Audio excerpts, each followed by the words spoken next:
한번 따라하겠습니다. 영원을 위한 오늘을 살아야 합니다. 한 호주 여성이 은행에서 일을 하다가 좀 일을 해보니까 영 자기랑 맞지 않는 것을 느끼고 나는 새로운 꿈을 찾아 떠나야겠다 마음먹었습니다. 그리고 그가 영국으로 넘어갔어요. 생활비를 벌기 위해서 시작한 일이 무엇이었냐면 병든 노인들을 돌보는 병간호하는 일이었습니다. 이제 모든 계획을 마치고 다시 호주로 본국으로 돌아와서도 자기가 공부하던 것을 더 하면서 틈틈이 자기가 했던 노인들 돌보는 병간호하는 일을 계속해서 하고 있었습니다. 그런데 이 여성이 참 부침성도 좋고 또 사람을 참 편하게 하는 사람이었는지 그렇게 돌봐드리는 노인분들마다 이 여성에게, 이 아가씨에게 들려주는 이야기가 있었습니다. 그것이 무엇냐면 내가 이렇게 이제 살 날이 얼마 남지 않은 걸 보니까 지난 시간 참 이런 후회들이 있습니다. 내가 젊었을 때 좀 이렇게 살 걸이라고 하는 아쉬움이 참 많이 남습니다 하면서 이 아가씨에게 이 어르신들이 후회되는 이야기들을 쭉 털어놓기 시작하는 거예요. 이 여성이 그것을 들으면서 정리해보기 시작했는데 놀라운 것을 발견했습니다. 그것은 많은 경우 똑같은 후회가 반복되더라는 거예요. 그래서 돌아가시기 전에 후회하는 것들이 무엇일까 쭉 정리해봤더니 그 중에 5가지가 대표적으로 있는데 그 5가지를 정리하여 책을 엮었습니다. 그것이 베스트셀러가 되었어요. 그 책의 제목을 우리말로 번역하면 이것입니다. 죽기 전 가장 많이 하는 5가지 후회. 뭔지 궁금하세요? 여러분도 후회하고 싶지 않으시지요? 이런 겁니다. 내가 살고 싶은 삶을 사는 대신 주위 사람들이 원하는 삶을 살았다. 다시 말하면 내가 너무 다른 사람 보이기 위한 삶을 살았다. 두 번째는 너무 열심히 일만 했다. 대신 가족과 시간을 더 많이 보냈어야 했는데 어느 날 돌아보니까 자녀들은 벌써 훌쩍 커버리고 배우자도 이젠 서먹서먹해진 거예요. 그래서 손을 잡으려고 그러면 그러죠. 가족끼리 왜 이러세요? 뭐 이런 얘기하고요. 그러면서 가족과 그렇게 함께 할 수 있는 시간을 잃어버린 것에 대하여서 후회가 찾아왔다. 내 감정을 주위에 솔직하게 표현하며 살지 못했다. 힘든 일이 있을 때 털어놓을 수도 없었고 용기가 없었고 그래서 누르고 살았던 것이 힘들었다. 친구들과 연락을 더 많이 하며 살았어야 되는데 그렇게 보고 싶은 친구들 못 봤던 것이 후회가 된답니다. 행복은 결국 내 선택이었다. 훨씬 더 행복할 수 있었는데 겁이 나서 변화를 선택하지 못하고 그저 남들 눈치 보다가 오히려 내가 행복을 놓친 것 같다. 이런 이야기들을 하더라는 겁니다. 그 외에도 수많은 걱정거리를 안고 살아온 것, 어떤 것 하나에 도전적으로 몰두하지 못했던 것, 자신감 있게 살지 못한 것, 기회가 있을 때 여행 많이 못 다닌 것, 건강관리 못한 것, 이런 것들이 후회가 된다는 거예요. 여러분들은 어떠십니까? 무엇에 후회하고 계시는지요? 우리는 오늘, 지금이라고 하는 시간을 굉장히 중요하게 여깁니다. 왜냐하면 붙잡을 수 없는 것이기 때문에 그렇습니다. 오늘 또 지금이라고 하는 시간은 멈춰놓고 내가 사용할 수 있는 것이 아니기 때문에 오늘이 지나가면 다시 되돌릴 수 없는 것이기 때문에 이렇게 그저 흘러가 버리고 나면 또 후회가 쌓일 수 있기 때문에 오늘은 그리고 지금은 더없이 소중한 시간입니다. 그래서 세상의 많은 철학자들, 지혜자들은 오늘에 대한 명언들을 많이도 남겼죠. 내가 헛되이 보낸 오늘 하루는 어제 죽어간 이들이 그토록 바라던 하루입니다. 오늘 일하는 날은 2번 다시 오지 않는다는 것을 잊지 마십시오. 하루를 유익하게 보낸 사람은 하루의 보물을 파낸 것입니다. 오늘 식사는 내일로 미루지 않으면서 오늘 할 일은 내일로 미루는 사람이 많습니다. 여러분, 어떻게 하면 우리는 오늘을 후회 없이 살아갈 수 있을까요? 그냥 열심히 일하고 최선을 다해 일하고 후회 없이 일하면 여러분 정말 후회가 없으시겠습니까? 세상 사람들은 오늘 내가 잘 살았나 못 살았나를 평가하는 판단 기준을 어디에 두냐면 내가 지금 수고한 만큼 이것에 대한 결실을 이 세상에서 얻을 수 있는가를 두고 판단합니다. 그래서 내가 열심히 했는데 그것에 대한 대가가 이 땅에서, 이 세상에서 최고치로 얻을 수 있는 것이라면 나 참 열심히 살았다, 잘 살았다, 후회 없다. 반대로 내가 수고한 것에 대한 대가가 보이지 않거나 그 결과가 좋지 않게 나타나면 나 오늘 헛살았네 하면서 후회합니다. 물론 내가 오늘 이 순간 수고한 것이 어떤 열매를 맺게 될 것인가를 생각하는 것은 옳습니다만, 문제는 세상 사람들은 그렇게 구하고 기대하는 열매라는 것이 그저 이 땅, 이 세상에서 얻을 것으로만 생각한다는 것에 문제가 있습니다. 다시 말하면 세상 사람들은 죽음 너머에서 얻을 것에 대해서는 미처 생각하지 못하더란 말입니다. 사람들의 생각과 판단과 그 인생에 대한 계획이 그저 죽음의 문턱 그 앞까지만이지 죽음 넘어서의 내 생에 대해서는 잘 생각하지 못하고 준비하지 못하더라는 것이죠. 왜 그럴까요? 이유는 단순합니다. 죽음 너머에 아무것도 없을 것이라 생각하기 때문이에요. 뿐만 아니라 죽음 너머에 무엇이 있을지는 몰라도 그 세계는 내가 지금 어떻게 할 수 있는 것이 아니라고 생각하기 때문입니다. 죽음 너머에 있는 문제, 그거 내가 지금 신경 쓸 틈이 없습니다. 나는 지금 나 살기 바쁘고 현실의 문제가 산적해 있는데 내가 벌써부터 죽음의 일을 생각할 저는 여유가 없습니다. 그래서 죽음 후에 내 생에 대해서는 무관심한 채 살아갑니다. 정말 죽음 너머에는 아무것도 없을까요? 죽음 너머의 세계에 대해서 내가 할 수 있는 것이 아무것도 없을까요? 요한복음 14장 1절부터 3절에 예수님 이렇게 말씀하셨습니다. 너희는 마음에 근심하지 말라. 하나님을 믿으니 또 나를 믿으라. 내 아버지 집에 거할 곳이 많도다. 그렇지 아니하면 너희에게 일렀으리라. 내가 너희를 위하여 거처를 예비하러 가노니 가서 너희를 위하여 거처를 예비하면 내가 다시 와서 너희를 내게로 영접하여 나 있는 곳에 너희도 있게 하리라. 아멘. 예수님 뭐라고 말씀하십니까? 죽음 너머에 대하여서 의심하는 사람, 죽음 너머에 대해서 나는 아무것도 할 수 있는 것이 없다고 무관심한 채 살아가는 사람들에게 예수님 말씀하십니다. 아니다. 죽음 너머에 세상이 있다. 예수님 지금 십자가의 죽음과 그리고 부활과 그리고 다시 하나님 아버지 품으로 돌아가실 그 일에 대하여 말씀하시면서 내가 가는 그곳에서 장차 너희가 거하게 될 것을 난 예비할 것이다. 우리도 죽음 너머에 거하게 될 곳이 있을 것이라는 말입니다.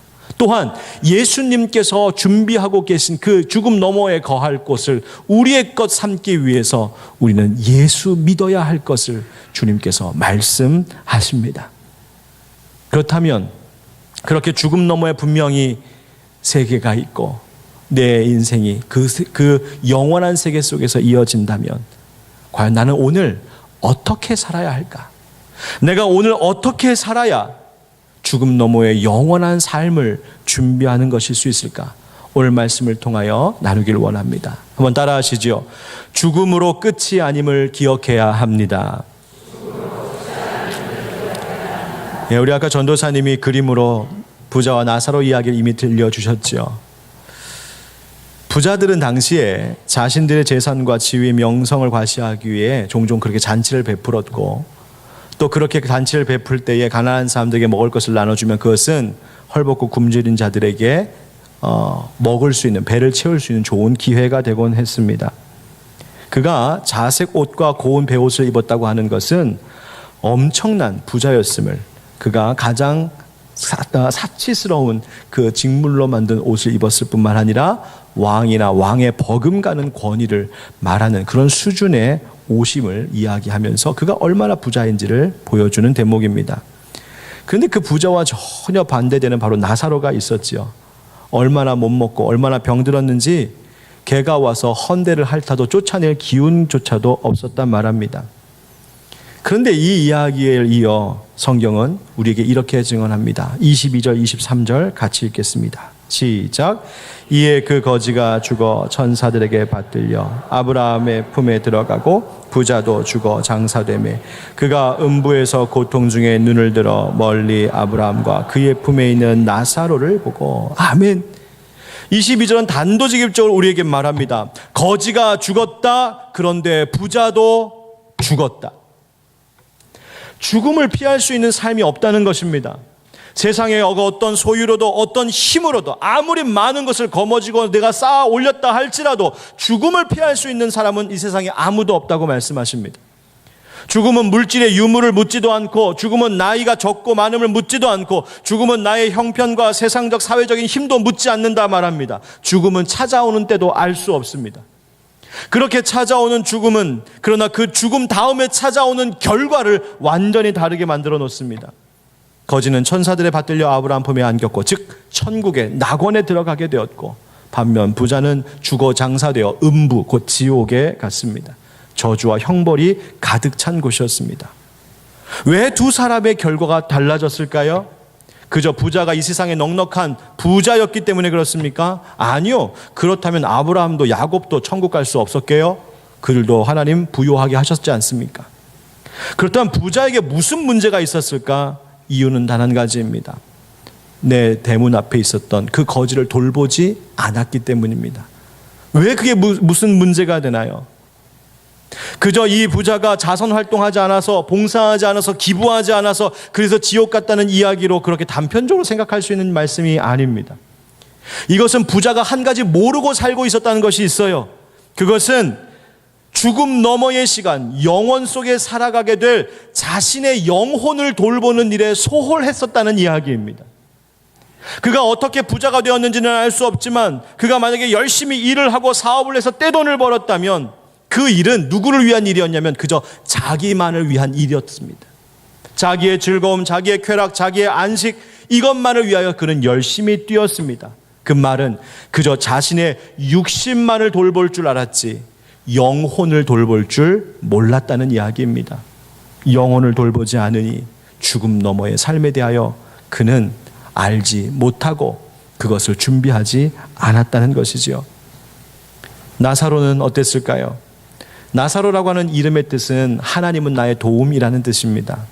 예수님께서 이 이야기를 들려주시면서 굳이 그 이름을 들어 말씀하신 것은 이 거지가, 그가 병들고 헐벗고 연약한 인생이었지만, 고통 가운데 있었지만 하나님의 도우심 속에 살던 이였음을 비추어 보여주고 있는 것입니다. 먹을 것 없고 가진 것 없고 병들고 자기 몸 하나 건사하기도 힘든 비참한 인생이었지만 하나님의 도우심 속에 살던 인생은 천국 같습니다. 하나님 뭘 도우셨을까? 그저 먹을 것이나 주시고 입을 것이나 주시고 그렇게 돌보셨을까요? 아니에요. 하나님은 우리가 먹는 것, 입는 것보다 더 관심 갖고 계신 것이 있는데, 그것은 뭐냐면 네 영혼이 어떠한가입니다.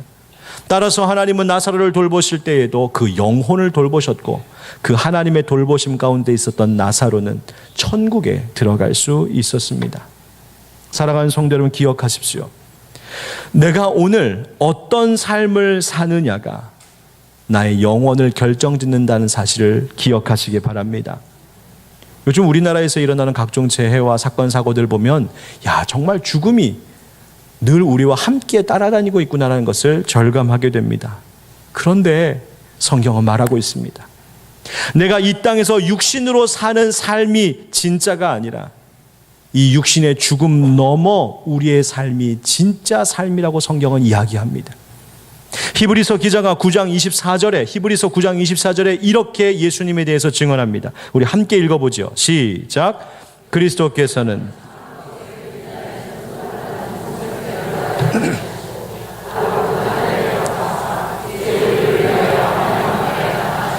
아멘. 예수 그리스도께서 사람의 손으로 만든 성소에는 들어가지 아니하셨다고 합니다. 왜냐하면요, 참것의 그림자일 뿐이기 때문이라고 합니다. 그러면 참것은 어디에 있을까? 하늘에 들어가셨다, 하늘에 있다 합니다. 다시 말하면 이 세상에서 우리가 보고 우리가 경험하고 우리가 느끼는 이 모든 것들은 참것, 하늘에 있는 참된 것, 영원한 것에 대한 그림자일 뿐이라고 말하고 있습니다. 이것은 영원하지 않다는 것이죠. 그럼 그 영원한 나라 참것, 그 참 하나님 나라에서의 우리의 삶의 모습은 어떨까? 바로 내가 오늘 이곳에서, 이 짧은 현세에서 어떤 삶을 살아가고 어떤 선택을 하느냐에 따라 영원한 나라에서의 내 삶의 이야기가 결정난다는 것입니다. 사랑하는 형제 자매 여러분, 우리는 모두 죽습니다. 그러나 죽음으로 끝이 아니라고 성경은 말씀하고 계세요. 죽음으로 모든 것이 끝난다면 우리는 그냥 이 세상에서 즐기다 가면 됩니다. 모든 것이 끝이니까요. 그러나 성경은 말합니다. 아니, 죽음 너머에 영원한 나라가 있다고. 따라서 영원한 생명을 준비하는 지혜로운 자가 되라고 말씀하십니다. 사랑하는 성도 여러분, 죽음이 끝이 아니라 죽음 넘어 영원한 나라가 우리를 기다리고 있음을 기억하시고 그때 그곳에서 아름다운 삶의 이야기가 시작될 수 있도록 이 세상에서 하나님 기뻐하시는 삶을 선택하는 우리가 되기를 주의 이름으로 축원합니다. 두 번째 따라하겠습니다. 천국의 보상을 기대하며 살아야 합니다.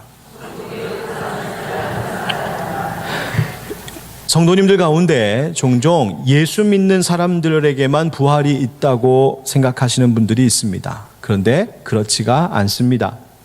예수 믿는 사람들도 부활하지만 죄인들도 부활합니다. 부활에는 두 가지가 있습니다. 하나는 영생으로 부활하는 것이 있고 하나는 영벌로 부활합니다. 그래서 예수님께서 마태복음 25장 45절 46절에 이런 말씀 주시죠. 이에 임금이 대답하여 이르시되 내가 진실로 너에게 이르노니 이 지극히 작은 자 하나에게 하지 아니한 것이 곧 내게 하지 아니한 것이니라 하시리니 그들은 어디에? 영벌에, 의인들은 영생에 들어가리라 하시니라. 여러분, 우리는 예수 믿는 이 믿음 때문에 천국의 기쁨, 낙원의 영생을 받은 자들인 줄 믿습니다. 그런데 그것만 생각할 것이 아니라 음부의 고통, 지옥의 영벌도 있음을 상기해야 합니다. 아까 우리 전사님이 얘기해 줬던 것처럼 이 부자가 지옥 그 음부 고통 속에서 너무 고통스러워서 아브라함을 부릅니다.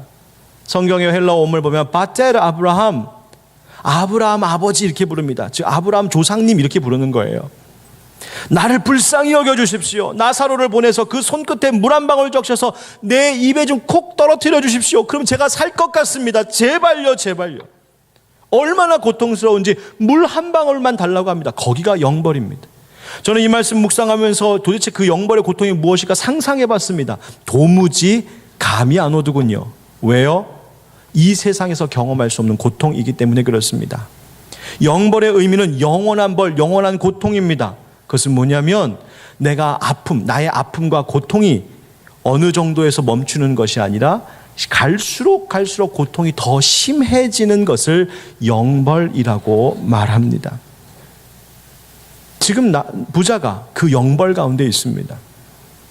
얼마나 고통스러운지 아브라함에게 부탁했어요. 나사로를 통해 물 한 방울 주십시오.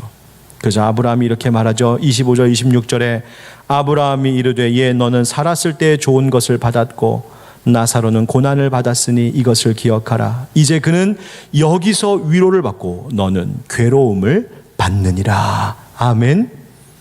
부자에게 말씀합니다. 너는 이미 좋은 것 받았다. 결국 부자가 음부에 떨어진 것은 이 물질의 문제였습니다. 부자가 육신으로 이 세상에 사는 동안에 자기에게 좋은 것 취하고 누리며 산 것, 바로 그것 때문에 이미 받을 것 다 받았다고 말씀하시죠. 그러나 나사로는 그렇지 않았기에 여기서 이제 상황이 역전되어 오히려 그에게 위로가 있다고 말합니다. 그러면 여러분, 우리가 천국에서의 그 복락을 위하여서 이 땅에 있는 것 모든 것 다 버리고 그저 고행하며 일부러 그렇게 힘들게 살아야 할까요? 그런 뜻이 아닙니다. 하나님 물으시는 거예요. 너희가 정말 무엇을 얻고자 하느냐? 무엇을 삶의 소원으로 삼으며 사느냐? 어디에서 기쁨과 어디에서 참된 복을 얻기를 원하느냐고 묻고 계십니다.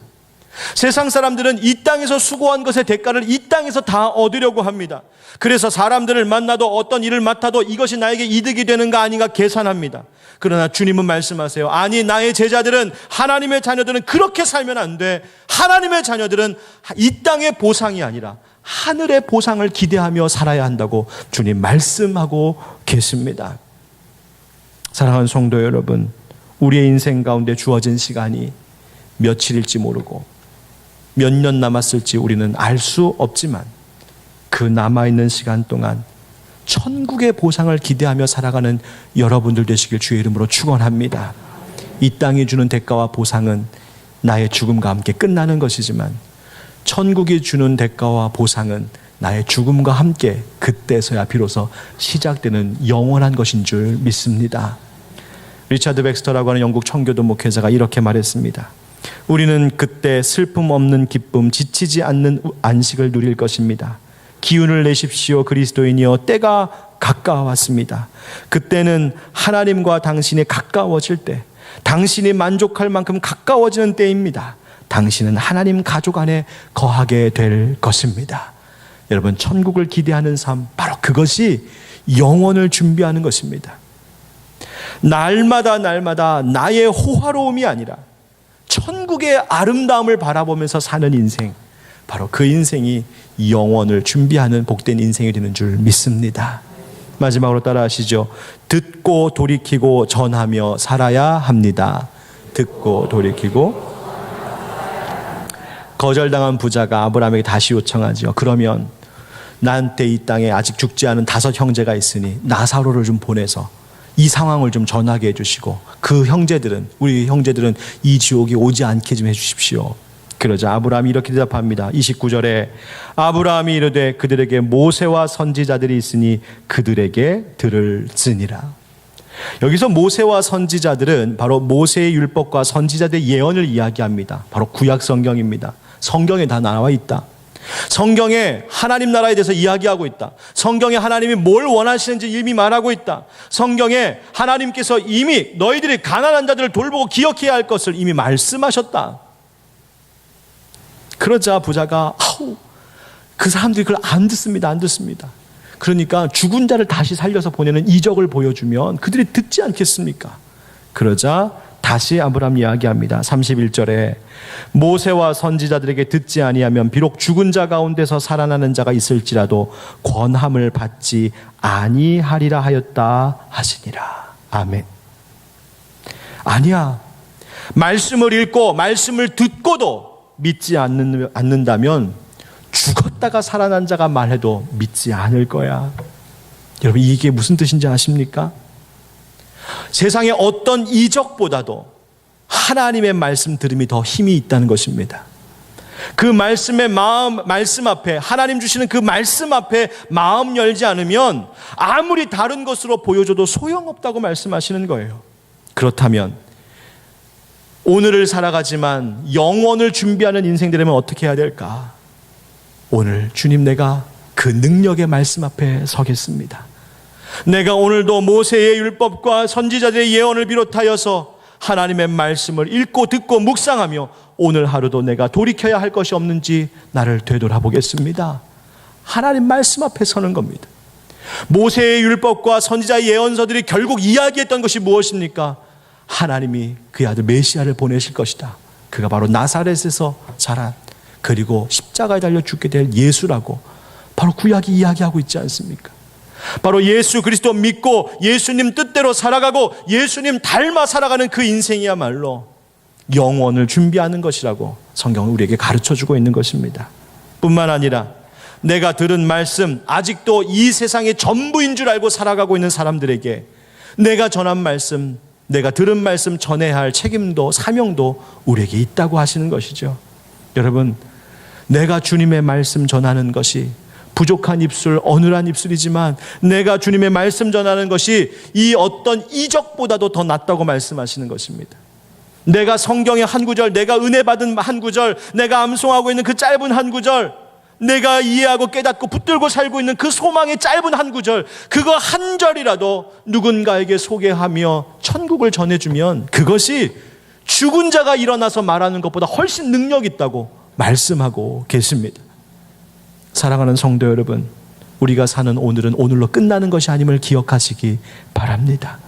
지금 살고 있는 오늘은 우리의 내일과 우리의 영혼을 결정짓는 중요한 날입니다.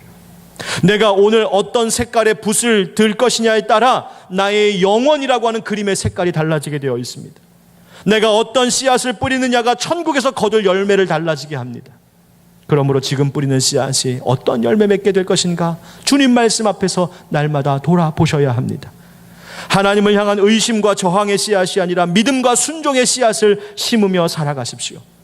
욕심과 쾌락의 씨앗이 아니라 나눔과 절제의 씨앗을 심으며 살아가십시오. 내 집만 키우려 하지 말고 내 집 앞에 쓰러져 있는 연약한 자를 돌볼 줄 아는 그런 마음 가지고 우리는 살아야 할 줄 믿습니다. 그리고 그런 우리 교회가 되기를 간절히 소망합니다. 모든 열매를 얻게 하시는, 그리고 영원을 주관하시는 그 하나님을 기억하고 이 세상에서의 대가와 보상이 아니라 천국의 보상을 기대하며 살아가는 하나님의 백성들로 살아가기를 예수님의 이름으로 축원드립니다. 오늘 말씀 준비하다 이 찬양이 기억이 나서 함께 부르고 싶습니다. 낮엔 해처럼 밤엔 달처럼 그렇게는 살 수는 없을까. 욕심도 없이 어두운 세상 비추어 온전히 남을 위해 살듯이. 우리 함께 이 고백을 우리의 중심의 고백으로 삼고 찬양하십시다.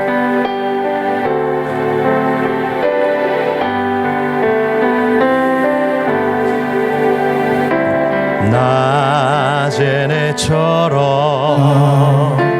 밤엔 달처럼 그렇게 살 순 없을까. 욕심도 없이 어두운 세상 비추어 온전히 남을 위해 살듯이 나의 일생에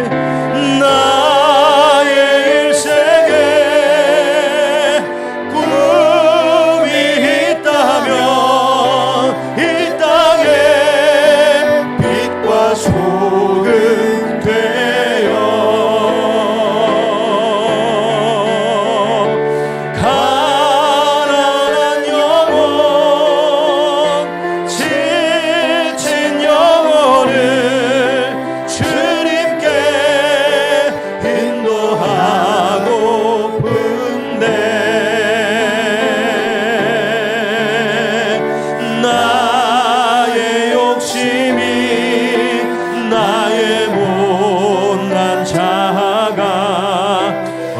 언제나 커다란 짐 되어 나를 짓눌러 마음을 곤곡해 하니 주님여 나를 도와주소서. 주의 사랑은 베푸는 사랑, 주의 사랑은 베푸는 사랑, 값없이 그저 주는 사랑. 그러나 나는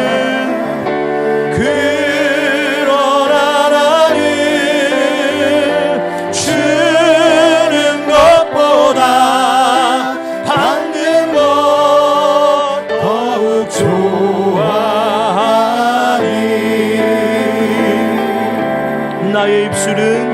나의 입술은 주님 닮은 듯하나 내 맘은 아직도 주하여 주님 받을 사랑만 계수하고 있으니 주님여 나를 도와주소서. 우리 시간 각자 기도하겠습니다. 하나님, 오늘을 살아가지만 영원을 준비하게 하시옵소서. 섬기고 베풀고 나눔으로 천국을 준비하며 살아가는 우리가 되게 하여 주시옵소서. 우리 함께 기도하겠습니다. 사랑하는 주님, 사랑하는 주님, 내가 오늘 살아가지만 하나님 오늘로 끝나는 것이 아닙니다. 하나님, 나만을 위한 인생, 나의 욕심과 나의 즐거움만을 쫓는 모든 인생의 욕망을 내려놓게 하시고 낮엔 해처럼 밤엔 달처럼 예수님처럼 마을처럼 그렇게 베풀고 나누며 섬기며 어려운 이들에게 힘이 되어주고 빛이 되어주고 썩어져가는 세상의 소금이 되어지는 우리가 되게 하여 주시옵소서.